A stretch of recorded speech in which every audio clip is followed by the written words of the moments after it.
Shalom teman-teman terkasih semuanya. Terima kasih saya masih diberi kesempatan untuk bisa bersaksi tentang kehidupan saya.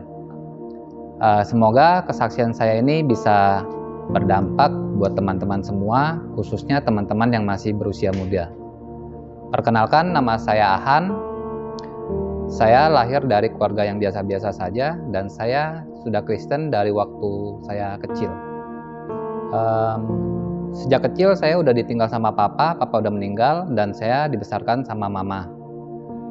Dari waktu saya SMP, kehidupan saya sudah mulai nakal. Saya udah mulai ngerokok dan saya udah mulai minum alkohol dan juga saya udah mulai menghisap ganja.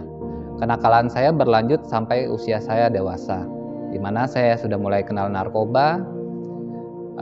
Narkobanya sabu-sabu, ekstasi, kokain, dan lain-lain. Dan saya juga hidup di dunia malam, suka dugem, dan juga pergaulan bebas. Singkat cerita, di tahun 2014 saya masuk penjara karena kasus narkoba. Di situ saya harus menjalankan masa tahanan saya selama 10 bulan. Di saat awal-awal saya di penjara, saya masih belum bisa terima kenyataan kalau saya harus di penjara. Tapi di satu titik, saya sadar dan saya bertobat. Saya berpikir waktu itu saya yang sebrengsek sekalipun, Tuhan masih sayang sama saya. Keluarga saya masih sayang sama saya. Saya berpikir, jangan hidup saya yang kacau. Nggak ada orang yang mau kenal sama saya atau kenal sama saya dan temenan sama saya. Tapi nyatanya saya salah. Dan awal-awal pada saat di penjara dan di awal-awal itu baru-baru saya bisa komunikasi sama mama, ada satu hal yang nggak bisa saya lupain, di mana pada saat itu mama bicara, kamu di sana makannya bagaimana, kamu di sana tidurnya seperti apa. Saya kaget, bukan sebuah penghakiman yang saya dapat pada saat itu, tetapi kasih sayang dari seorang mama. Di situ hati saya hancur. Saya yang sebrengsek ini, orang tua saya masih sayang sama saya. Gimana Bapa yang di surga yang dia telah rela mati di kayu salib untuk menebus dosa-dosa saya.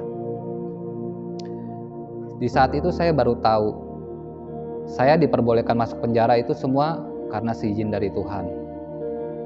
Kalau pada saat itu saya tidak masuk penjara dan saya masih bebas, pastinya saat itu saya juga masih aktif konsumsi narkoba dan tentunya saya juga nggak tahu, mungkin pada saat ini saya udah nggak ada di dunia ini.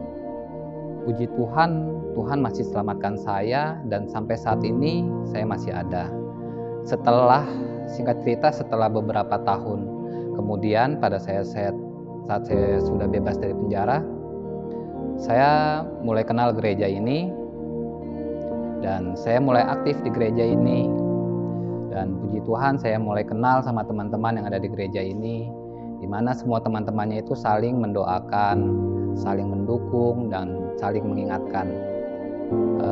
Dan juga ada firman yang saya dapat dan saya bagikan buat teman-teman, itu diambil dari Lukas 15 ayat 6. Bunyinya, bersukacitalah bersama-sama dengan aku, sebab dombaku yang hilang telah aku temukan. Dan ada satu ayat lagi yang sampai saat ini mengingatkan saya, diambil dari 1 Korintus 15 ayat 33 yang bunyinya, janganlah kamu sesat, pergaulan yang buruk merusakkan kebiasaan yang baik. Dan pesan-pesan yang bisa saya sampaikan buat teman-teman semua, di saat kita hancur, di saat kita kacau, dan di saat kita ada di dalam posisi terendah sekalipun, jangan pernah merasa kalau Tuhan Yesus itu benci sama kamu. Tetapi sebaliknya Tuhan Yesus itu sayang sama kamu.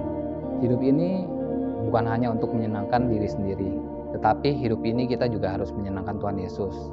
Dan bergaullah di dalam pergaulan yang benar, agar hidup kita hidup di jalan yang benar. Terima kasih, Tuhan Yesus memberkati.